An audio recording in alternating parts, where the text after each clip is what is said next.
العالمین۔ اللہ رب العزت جل شانہ کی حمد و ثنا کے بعد حضور نبی مکرم شفیع معظم صلی اللہ علیہ وآلہ وسلم کے ذات والا صفات پہ صلاۃ و سلام پیش کرنے کے بعد علماء گرامی قدر اور آپ تمام معزز محترم سامعین و حاضرین و ناظرین، خداوند قدوس ہمارا آنا اپنی بارگاہ میں قبول فرمائے اور ان حاضریوں کو ہمارے لیے قیامت والے دن باعث نجات فرمائے۔ عزیزان محترم، اللہ جل شانہ کے فضل و کرم سے ماہ شعبان معظم رواں دواں ہے۔ جیسے کہ آپ اکثر و بیشتر آپ خطبات میں آپ تشریف لاتے ہیں تو پیچھے درس قرآن، اصلاح معاشرہ کے حوالے سے خطبات چلتے رہے ہیں۔ آج کچھ ساتھیوں کا یہ اصرار تھا کہ ان مہینوں کی فضیلت اور برکات کے حوالے سے یہ ایک خطبہ رکھا جائے۔ چند ایک باتیں اس ماہ مبارک کی فضیلت اور برکت کے حوالے سے وہ بھی بیان کریں گے، اور اس کے ساتھ ساتھ جیسے آگے ماہ رمضان مبارک بھی تشریف لا رہا ہے تو اس حوالے سے بھی چند ایک ضروری اور خاص باتیں بطور تربیت وہ ہمارے پاس ہونی چاہیے۔ یہ 4 مہینے ماہ رجب المرجب، ماہ شعبان، ماہ رمضان مبارک اور ماہ محرم شریف، یہ 4 مہینوں کو بزرگوں نے بزرگ مہینے قرار دیے ہیں کہ 4 مہینے بزرگ مہینے۔ اور ایک حدیث مبارکہ میں ہے کہ سرکار دو عالم صلی اللہ علیہ وسلم جب ماہ رجب المرجب کا چاند نظر آتا تو حضور دعا کرتے کہ یا اللہ ان 2 مہینوں کی برکات، ماہ رجب اور شعبان کی برکتیں ہمیں عطا فرما اور ہمیں آسانی کے ساتھ ماہ رمضان میں پہنچا دے۔ تو معلوم ہوا کہ یہ مہینے بڑے فضیلت والے مہینے ہیں، اور ہمارے بزرگ فرماتے ہیں رحمت حق بہانہ میں جویت۔ فارسی زبان میں بزرگوں نے بڑے لطف سے مزے سے لکھا ہے کہ اللہ کی رحمت جو ہے وہ بہانے تلاش کیا کرتی ہے کہ اس کا بندہ کسی طرف سے بھی آ جائے تو اسے قبول کرتی ہے۔ تو ہمیں چاہیے کہ ہم ہر لحظہ ہر لمحہ اللہ جل شانہ کی ملاقات، اس کی محبت اور اس کو ملنے کے شوق میں ہم اپنا وقت لگائیں، وقت گزاریں، اس ٹو میں، اس کوشش میں اپنی زندگی بسر کریں کہ ہمارا زندگی کا کوئی لمحہ بھی غفلت میں، سستی میں، لعب و لعبی میں نہ گزرے۔ بزرگان دین نے یہ جو بھی میں نے بات کی ہے اس پہ بڑے سارے تبصرے فرمائے ہیں کہ بزرگوں نے یہاں تک لکھا کہ قیامت والے دن جب بندہ اپنے نامہ اعمال کو دیکھے گا تو پھر اس کو اپنی دنیا والی زندگی کی فکر پڑے گی اور وہ بندہ پچھتائے گا کہ کاش میں نے اتنا وقت ضائع کر دیا، کاش کہ اس وقت میں یہ وقت اللہ کی یاد میں لگاتا۔ بندہ اس وقت پچھتائے گا۔ اور کفار و مشرکین کے لیے بھی بڑی وعیدیں فرمائی ہیں کہ کفار و مشرکین جو ہیں یہ قیامت والے دن یہ حسرت کریں گے، خواہش کریں گے، کاش ہم نے دنیا میں ایمان لایا ہوتا، اور کاش کہ ہم اپنی زندگی کو ہم نے اسلام کے مطابق گزارا ہوتا۔ اور پھر جب یہ اپنی سزائیں دیکھیں گے، سزائیں سنیں گے، تو بارگاہ عزی میں عرض کریں گے۔ یہ قرآن مجید کے بہت سارے ایسے مقامات ہیں جہاں حسرت بھری نگاہوں سے اور حسرت بھری باتوں سے ادھر بارگاہ عزی میں یہ عرض کریں گے کہ مولا ہمیں ایک بار تو دنیا میں بھیج دے تو ہم کبھی بھی تیرا انکار نہیں کریں گے، مولا تجھے مانیں گے، تیرے نبیوں کو مانیں گے، تیری بات مان کے چلیں گے، ہم روح گردانی نہیں کریں گے، کفر نہیں کریں گے، شرک نہیں کریں گے، تیرا انکار نہیں کریں گے۔ میرے بات کہنے کا مقصد یہ کہ اس وقت پھر پچھتانے سے کیا ہوگا؟ جب بندہ قیامت والے دن اپنے ماضی کو دیکھے گا تو پھر اس وقت سوائے پچھتاوے کے اور کچھ نہیں ہوگا۔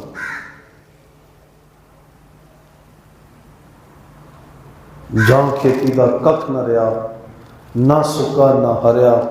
کس کم دکھ سکامن والی، کس کم بدل بھریا۔ جب وقت گزر جائے، جب وقت ضائع ہو جائے، بیت جائے، تو پھر پچھتاوے کے سوا اور کچھ نہیں ہے۔ ہمیں آج چاہیے کہ بڑا سارا وقت ہم گزار چکے ہیں، لیکن پھر بھی جو بچ گیا ہے اس باقی ماندہ وقت میں اب غفلت نہ آنے دیں اور اللہ کو راضی کریں، اس کی خوشنودی میں، اس کی رضا میں وقت صرف ہونا چاہیے، اور سستی میں، کائنی میں، غفلت میں اپنے وقت کو برباد نہ کریں، اپنی ذمہ داریوں کو پورا کریں اور شوق عبادت پیدا کریں، شوق عبادت پیدا کریں۔ آج ماہ شعبان کے حوالے سے یہ ذرا خاص باتیں ہیں جو میں عرض کرنا چاہتا ہوں کہ آج کل ہمیں اپنے آس پاس،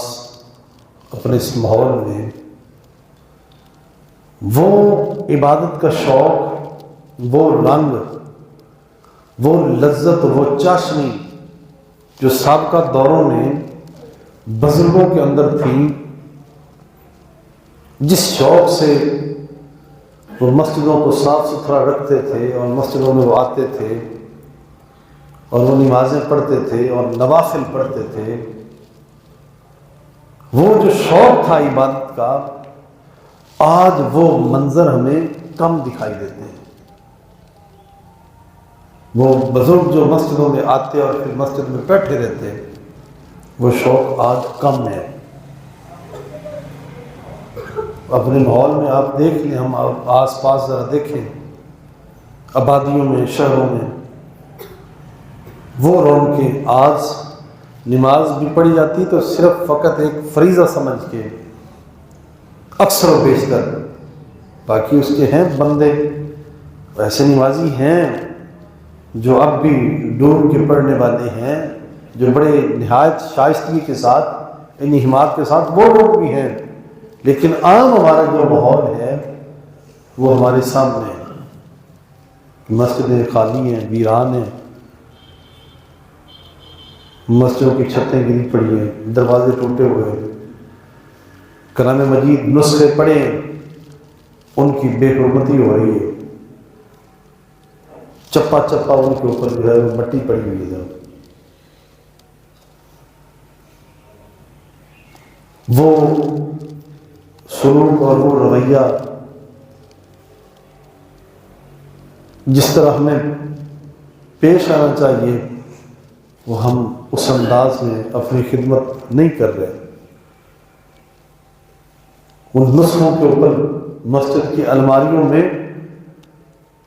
قرآن مجید کے نسخوں کے اوپر اتنی گرد مٹی گھٹا کیوں ہے کہ ہم اتنی توفیق ہی نہیں کہ ہم غلافوں کو اتار کے کھول کے ہم اس کی تلاوت کر سکیں. گھروں میں بھی قرآن مجید پڑھے ہیں ذرا تو وہ بھی اسی طرح اوپر کلسوں کے سفینوں کے اوپر وہ جڑے ہوئے ہیں. قرآن مجید کو اصل مقصد جو ہے قرآن مجید کا وہ پڑھنے کا مقصد ہے، اسے تلاوت کیا جائے.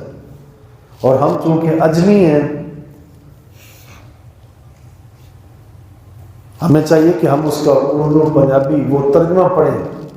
قرآن مجید کا وہ ترجمے کے ساتھ اس کو پڑھیں، تب جا کے اس کا وہ مقصد پورا ہوتا ہے.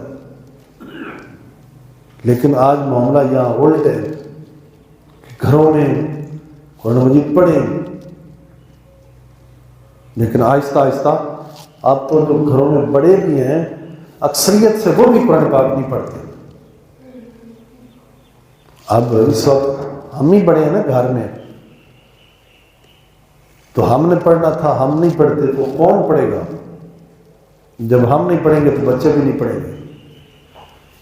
گھروں میں مسجدوں میں وہ نسخے بند پڑے. اگر کسی کی نظر منت پوری ہوئی تو نظر بھی کیا مانتے کہ اگر یہ کام ہو گیا تو ہم قرآن پاک پر غلاف چڑھیں گے. پہلے غلاف 4 5 7 پہلے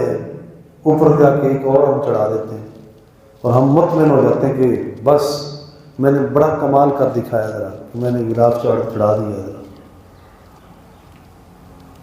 تو قرآن مجید کو مزید ہم نے بند کر دیا. ہمارے بزرگوں نے تو یہاں تک فرمایا کہ قرآن مجید کو ہمارے چارپائی کے سرانے کے پاس ہونا چاہیے کہ جب موقع ملے، جب وقت ملے یا فرصت ملے یا دل کرے تو فوراً ہم اس کو کھول کے ہم پڑھیں، اس کو دیکھیں ذرا. تو تلاوت نہیں ہو رہی. حالانکہ مصحف شریف کی جو ہے برکت ہے. اور یاد رکھیں حدیث پاک میں 2 چیزوں کی یہ خاص چیزیں ہیں، ذرا خاص چیزیں 2: قرآن مجید فرقان حمید کی زیارت اور بیت اللہ شریف کی زیارت، اس کی برکتیں ہیں. اور ان 2 کے بارے میں فرمایا گیا ہے کہ قرآن مجید کی یعنی کہ اس کو دیکھنا یہ بھی ایک برکت ہے، فضیلت ہے، اور اس کے اثرات بھی مرتب ہوتے ہیں. اس کے اثرات، اس کا اثر ہوتا ہے دل پہ. اور دوسرا کہ بیت اللہ شریف کی زیارت. اور ایک روایت میں والدین کے بارے میں کہ والدین کی زیارت کرو. اور جس بندے نے اس عالم میں کہ اپنی خوشی سے خوش ہو کے اپنے ماں باپ کو دیکھا، خوشی سے لطف سے راضی ہو کے اپنے ماں باپ کی زیارت کی، اس بندے کے لیے فضیلت ہے، برکت ہے، اجر ہے اس کے لیے. تو لہٰذا ہم کیا کرتے ہیں کہ ہم قرآن پاک کو اتنا بھلا دیا ہے کہ اس کے اوپر غلاف در غلاف چڑھا دیا ہے، اس کی تلاوت نہیں کرتے. اس کا مقصد ہی اصل جو تھا وہ ختم ہو گیا، فوت ہو گیا. اور ایسے ہی ہم مسجدوں کی رونق نہیں بنتے. مسجد میں آتے ہیں اگر تو فوراً چند رکعت ادا کی، جلدی سے تیزی سے اور نکل گیا. وہ لذت اور وہ چاشنی، وہ چس جو تھی وہ چس نہیں آ رہی، اس لیے کہ دل محبت سے خالی ہے. دلوں میں وہ محبت نہیں، وہ پیار نہیں ہے. دلوں میں وہ محبت نہیں ہے، دلوں میں وہ پیار نہیں ہے. جنازے بڑے بڑے ہو رہے ہیں، جنازوں کی نمازیں بڑی بڑی ہو رہی ہیں. اب اہم جنازے جو ہیں وہ بڑی تعداد میں ہو جاتے ہیں. وہاں کیوں آتے ہیں لوگ؟ اکثریت سے ہمارے علماء فرماتے ہیں، بزرگ فرماتے ہیں، جنازے جو آج اس طرح جنازوں میں رش ہے وہ ان متوفہ کے جو ورثاء ہیں، لواحقین ہیں، مرنے والے کے ماں باپ بہن بھائی، ان کو دکھانے کے لیے جاتے ہیں کہ میں آ گیا ہوں، میں نے حاضری لگوا لی، وہ جو ذرا حاضر سمجھنا، میں بھی شامل ہوں، میری شمولیت سمجھنا. وہاں وہ شادیوں کی طرح جیسے شادیوں میں جا کے نوندرا لکھواتے ہیں اور حاضر ہوتے ہیں، ویسے ہی اب جنازوں میں بھی اس لیے ہجوم ہو رہا ہے، زیادہ سے زیادہ جا رہے ہیں تاکہ حاضری لگ جائے، وہ دیکھ لے کہ میں آیا ہوں۔ اور اس کے اندر بھی جنازے کے اندر بھی یہ قحط ہے کہ اکثریت سے لوگوں کو نماز جنازہ نہیں آتی، دعائیں نہیں آتی، طریقے کا نہیں پتہ۔ اب آپ دیکھتے ہیں اکثر کہ نماز جنازہ میں جا کے شریک ہوتے ہیں، کوئی ایسے بندے بھی جو بالکل آخری تکبیر میں پہنچتے ہیں، تو جو پہلے جو جس نماز میں شامل تھے، جیسے انہوں نے سلام پھیرا، ساتھ ہی وہ چوتھی تکبیر والا بھی ویسے سلام پھیر کے نکل جاتا ہے، حالانکہ اسے پتہ ہی نہیں ہے میری جو پیچھے 2-3 تکبیرات رہ گئی ہیں ان کے بارے میں علماء نے کیا فرمایا ہے، احادیث کی روشنی میں کیا فرمایا ہے کہ میری تو ابھی رکعت ہی 3 تکبیرات رہتی تھی، 1 تکبیر میں شامل ہوا ہوں۔ علماء نے حالانکہ لکھا ہے ان کے بارے میں شرعی مسئلہ یہ، فقہی مسئلہ یہ کہ جو چوتھی تکبیر میں شامل ہوا ہے اسے چاہیے کچھ دیر رک جائے اور اپنی پہلے والی 3 تکبیرات پوری کر لے، اور یہ بس چوتھی رکعت میں چوتھی تکبیر میں شامل ہوا ہے، بس ویسے دوسروں کو دیکھ کے یہ بھی اس نے دائیں بائیں سلام پھیر کے نکل گیا۔ تو کیوں ہے ایسا کہ نماز آتی نہیں، پتہ ہی نہیں ہے، بس نہ تعوذ نہ تسمیہ اور نہ درود شریف اور نہ استغفار کی دعا،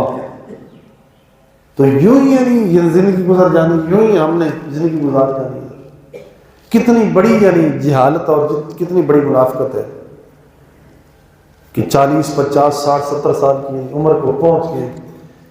اور کم از کم اتنا بھی نہیں ہوا، اتنی استعداد بھی نہیں ہے کہ ہم نماز جنازہ پڑھ لیں، نماز جنازے کی یعنی ہمیں نماز کا طریقے کا ہمیں پتہ ہو، اتنا بھی نہیں ہمیں پتہ۔ یہ عالم ہے ہمارے عام ماحول میں۔ تو مطلب میرے کہنے کا تھا کہ وہ شوق، وہ انہماک نہیں ہے آج ان دنوں میں۔ سابقہ ہمارے بزرگ جب یہ دن آتے تھے تو وہ تیزی سے جلدی سے وہ اپنے کاموں کو سمیٹتے کہ آگے ماہ رمضان آ رہا ہے، مسجدوں کو صاف ستھرا کرتے، کام ہونے والا ہوتا وہ کام کرواتے، اور پورے ماہ رمضان میں پھر وہ مسجدوں کے اندر وہ ان کی رونقیں بنتے تھے، سارے کام کاج چھوڑ کے تو وہ زیادہ وقت مسجد میں گزارتے، 5 گانا نماز باقاعدگی سے پڑھتے، جماعت ہوتی وہ پڑھتے اور تسبیح و تحلیل کرتے، روزے بھی رکھتے، نمازیں بھی پڑھتے، تسبیحات بھی کرتے۔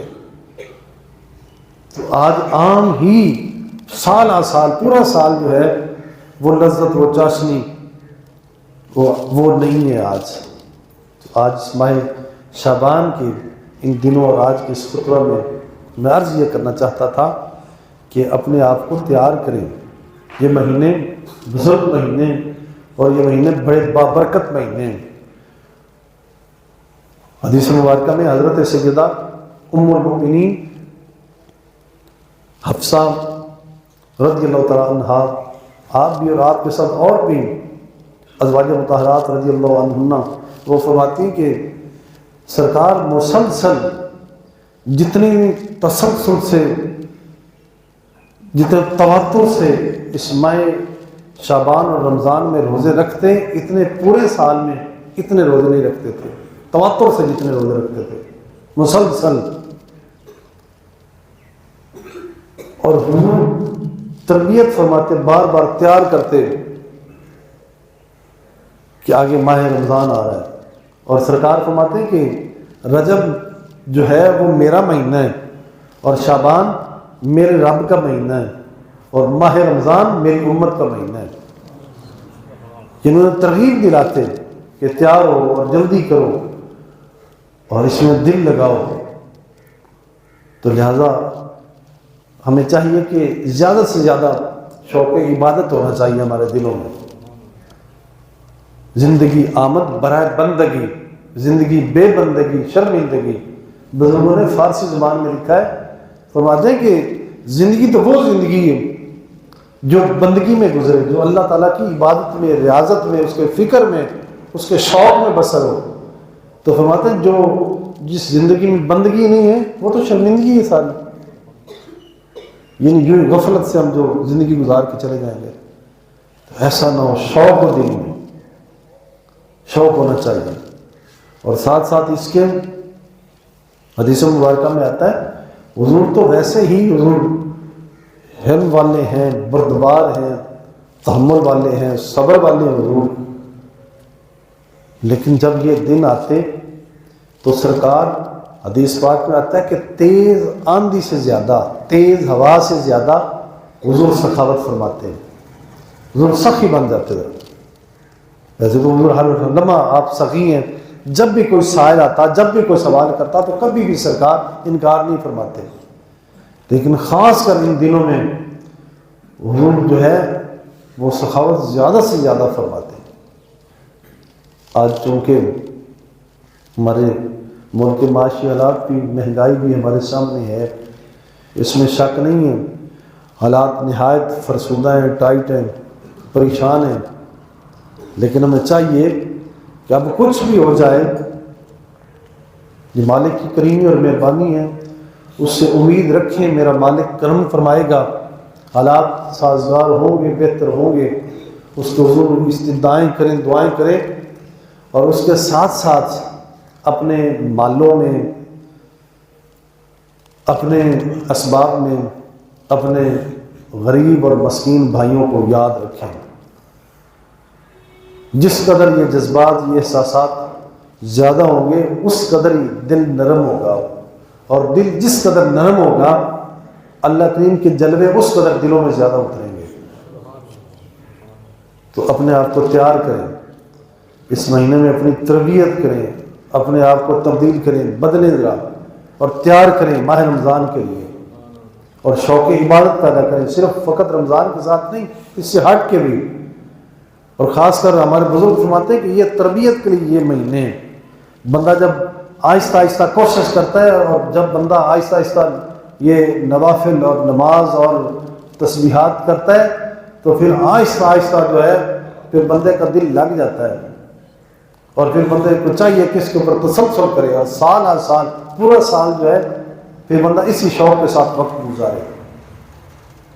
تو آج ہمارے پاس یہ زندگی نہایت مختصر ہے، اور یہ اللہ کریم کا فضل ہے، یہ اللہ کریم کا بہت بڑا فضل ہے کہ اس نے ہمیں یہ موقع دیا ہے، یہ اس مالک کی بہت بڑی کریمی ہے۔ تو اپنے پوری عبادت کو، پوری بندگی کو ذہن میں رکھیں کہ پورا کا پورا دین اسلام پر جو عمل ہے نا، ہر نیکی جو ہے، ہر نیکی یہ اللہ کریم کی بندگی ہے۔ بندہ جو حقوق العباد بھی ادا کرتا ہے نا، وہ بندوں کے حق پورے کرتا ہے، بندوں کے ساتھ جو اخلاق کے ساتھ، حسن سلوک کے ساتھ، برتاؤ کے اندر جو بندہ جو اسلام کو دیکھ کے، اللہ اس کے رسول کی مان کے جو چلتا ہے، حتیٰ کہ حقوق العباد بھی جو ہیں اس کا وہ جس شوق کے ساتھ جو بندہ ادا کر رہا ہے، اس کا تقاضا یہی ہے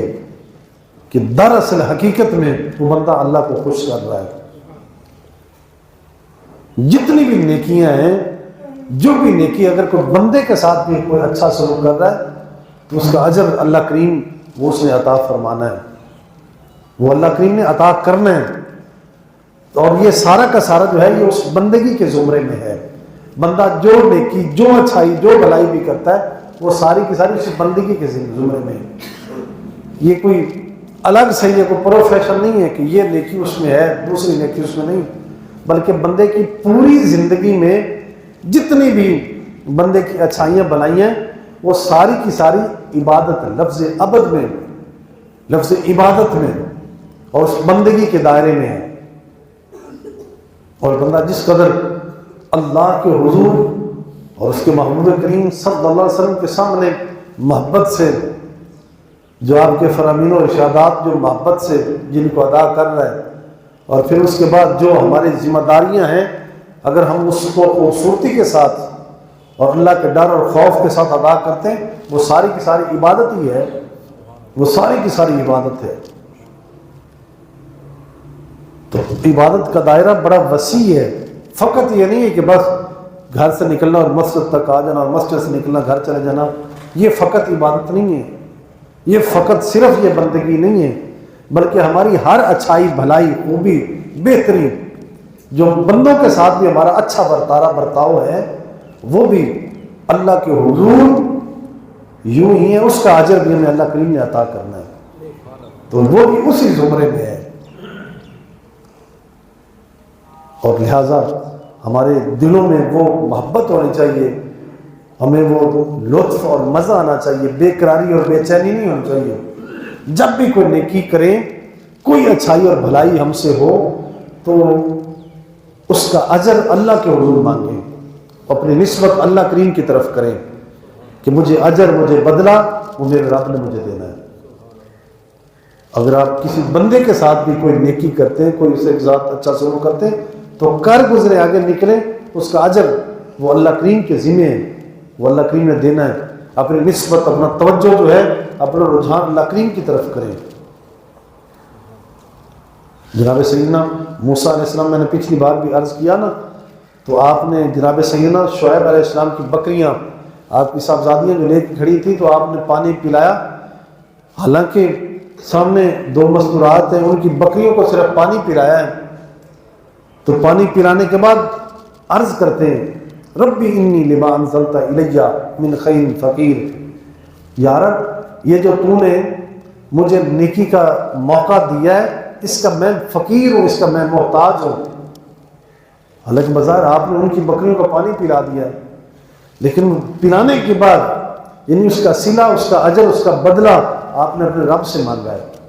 یہ امت کے لیے تعلیم ہے کہ ہم جو بھی نیکی بھلائی اگر کسی سے بھی کریں نا، تو یہ نہ کہیں کہ یہ مجھے بدلہ دے، یہ میرے احسان کا بدلہ دے، بلکہ اس کی نسبت کو اللہ کریم کی طرف کر دے کہ بس مجھے وہ اجر دے گا، مجھے وہ بدلہ دے گا۔ تو جب یہ شوق اس قدر دل میں آئے گا، تو پھر مالک کی مہربانیاں بندے پہ اترتی ہیں۔ آج ہمارے اس ماحول کو، معاشرے کو ضرورت ہے اس بات کی کہ ہم اپنے رب سے یوں دل لگائیں، یوں دل جوڑیں، اور اس کوشش میں ٹو میں لگیں کہ ہم کوئی بھی نیکی کریں تو ہمیں مزہ آنا چاہیے، ہمیں لطف آنا چاہیے، اور ہماری توجہ ہونی چاہیے کہ ہمارا رب مجھے دیکھ رہا ہے، وہ سن رہا ہے، وہ جان رہا ہے، میرے اس عمل سے وہ واقف ہے، وہ خبردار ہے، میرا رب مجھے بھولا ہوا نہیں، وہ مجھ سے غافل نہیں ہے، وہ مجھ سے سویا ہوا نہیں، بلکہ میری پوری زندگی کو، میرے ایک ایک لمحے کو، جو میری بات جو پوشیدہ ہے وہ بھی اس کے سامنے، جو ظاہر ہے وہ بھی اس کے سامنے۔ ایک حدیث مبارکہ میں جناب سیدنا فاروق اعظم رضی اللہ تعالیٰ عنہ آپ فرماتے ہیں ایک دن ہم سرکار کے پاس بیٹھے ہوئے ہیں، تو جناب جبریل امین علیہ السلام آپ تشریف لے آئے ذرا، تو آپ آ کے بیٹھ گئے، تو بیٹھ کر ہم دیکھ رہے ہیں کہ وہ جو آنے والا مہمان ہے، نہ تو وہ ہم میں سے تھا، وہ ہم میں سے نہیں تھا، اجنبی تھا، اس کے چہرے کے اوپر کوئی گرد و غبار بھی نہیں، سفر کے آثار بھی نہیں۔ تو وہ قریب ہوتے ہوتے نا، تو سرکار کے اتنے قریب آ گیا کہ سرکار کے مبارک گھٹنوں کے ساتھ اس کے گھٹنے لگ گئے،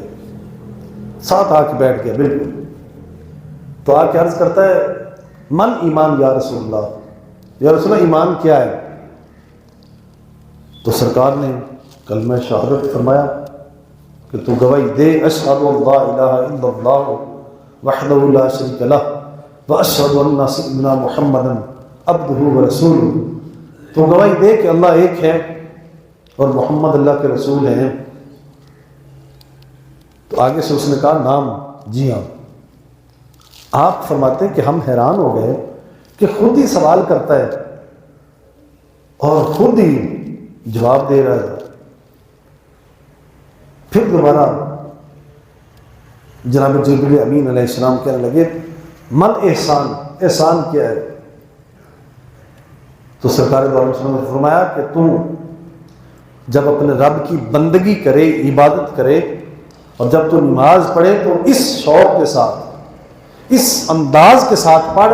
کہ تو اپنی آنکھوں سے اپنے رب کو دیکھ رہا ہے، اور اگر تیرے اندر اتنی پاور، ہمت نہیں ہے، تو کم از کم تیرے اندر اتنا دھیان اور اتنا انہماک ضرور ہو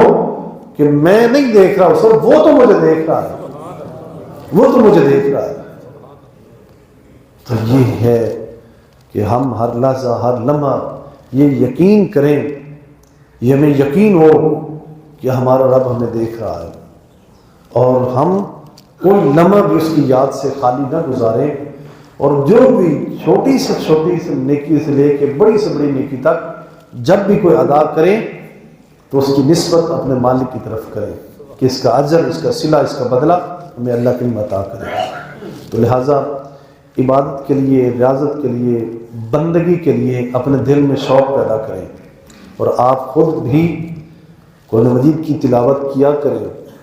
اب مارکیٹ میں بڑے سارے ترجمے اردو کے ساتھ ساتھ پنجابی ترجمے بھی ہیں، تو آپ وہ لیں نسخے اور گھر میں تلاوت کریں آپ خود، اور اس کے ساتھ ساتھ جب آپ پڑھیں گے تو بچے بھی پڑھیں گے، اور اہتمام کریں کہ آپ نماز پڑھا کریں، نماز سے خالی وقت نہ گزاریں، اور خاص طور پہ جیسے اب ماہ شعبان ہے، آگے ماہ رمضان ہے، تو آپ مسجدوں میں مقیم بنیں، مسجدوں میں زیادہ سے زیادہ وقت گزاریں، اپنے دل مسجدوں میں معلق کریں، اپنے دل مسجدوں میں لٹکا دیں۔